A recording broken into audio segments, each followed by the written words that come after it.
चंदामामा रामायण तृतीय भाग।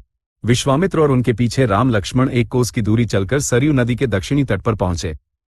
विश्वामित्र ने कहा, वत्स राम, तुम शीघ्र आचमन करके आओ। मैं तुम्हें बला और अतिबला नामक 2 विद्याएं प्रदान करूंगा।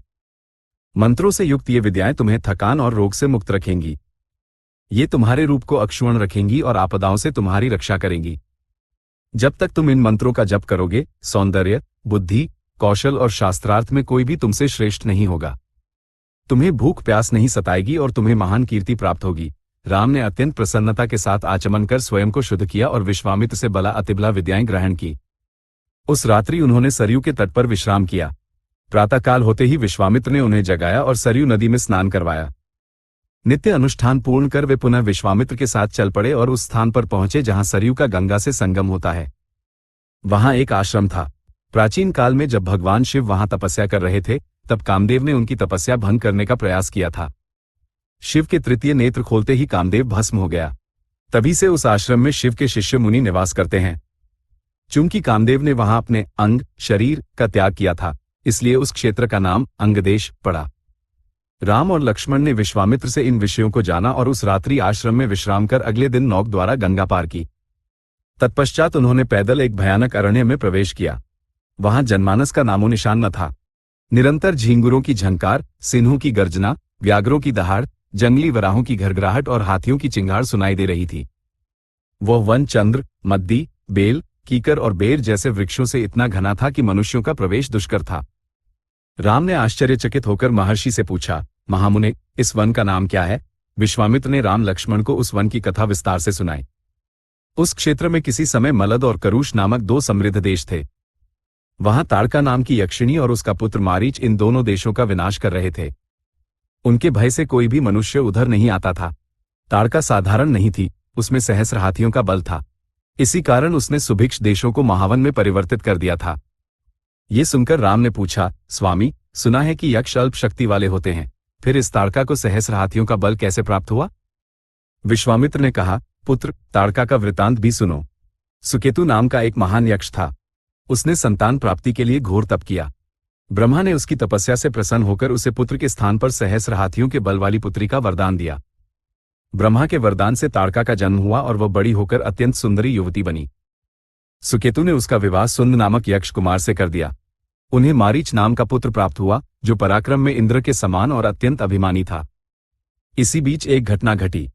उसी क्षेत्र में तपस्या कर रहे अगस्त्य मुनि ने ताड़का के पति सुंद का वध कर दिया।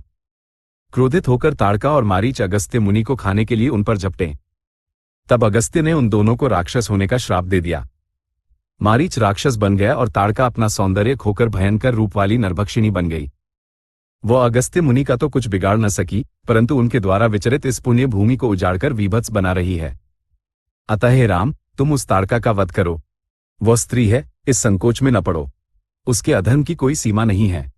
उसके वध से तुम्हें लेशमात्र भी पाप नहीं लगेगा। राम ने हाथ जोड़कर कहा, महामुने, मेरे पिता ने आपकी आज्ञा का पालन करने का आदेश देकर मुझे आपके साथ भेजा है। अतः आपकी आज्ञा शिरोधार्य है। मैं ताड़का का वध अवश्य करूंगा। तदुपरांत राम ने धनुष पर बाण चढ़ाया और उसकी प्रत्यंचा को बलपूर्वक खींचकर भीषण टंकार की। उस ध्वनि को सुनकर वन के जीव सहम गए। ताड़का क्रोधित होकर उस दिशा में अत्यंत वेग से दौड़ी।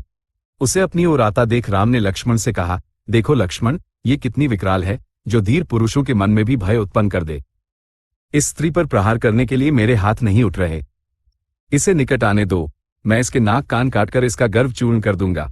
ताड़का इन वचनों को सुनकर और भी उग्र हो गई और राम पर झपटी। उसने धूल उड़ाकर राम लक्ष्मण को ढंक दिया और उन पर पत्थरों की वर्षा करने लगी। राम ने अपने बाणों से उसकी दोनों भुजाएं काट दी।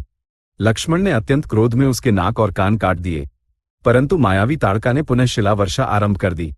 तब विश्वामित्र ने सचेत किया, राम, इस पापिनी पर दया कैसी? यदि यह जीवित रही तो और भी माया रच सकती है। संध्या होने से पूर्व इसका वध कर दो। उषा और संध्या काल में राक्षसों का बल बढ़ जाता है, तब उन्हें जीतना कठिन होता है।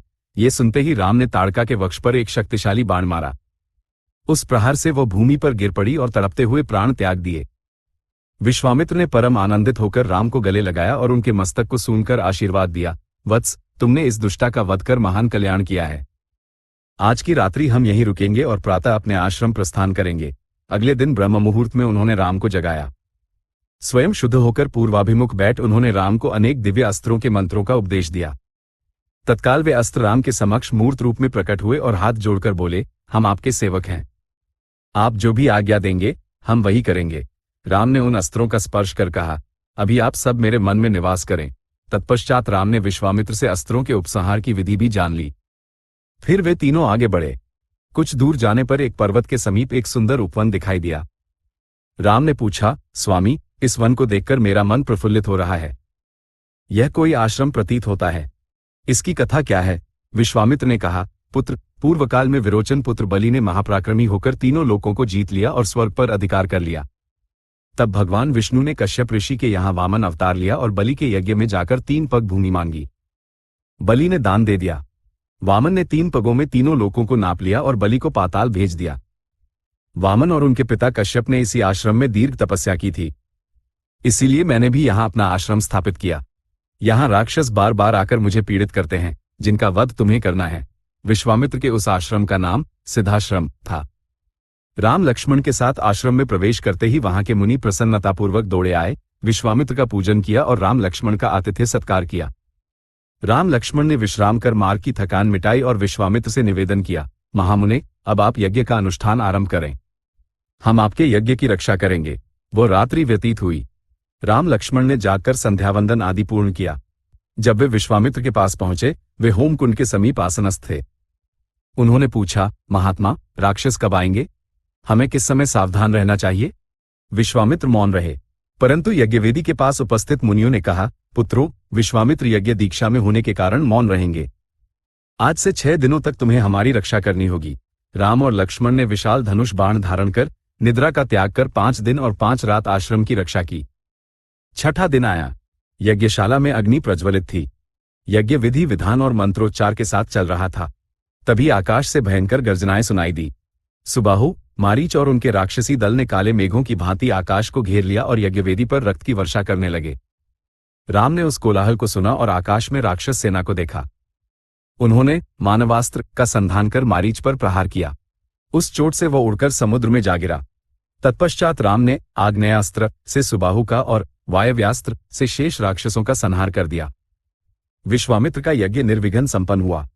उन्होंने राम की प्रशंसा करते हुए कहा, पुत्र, तुमने मेरा बहुत बड़ा उपकार किया है।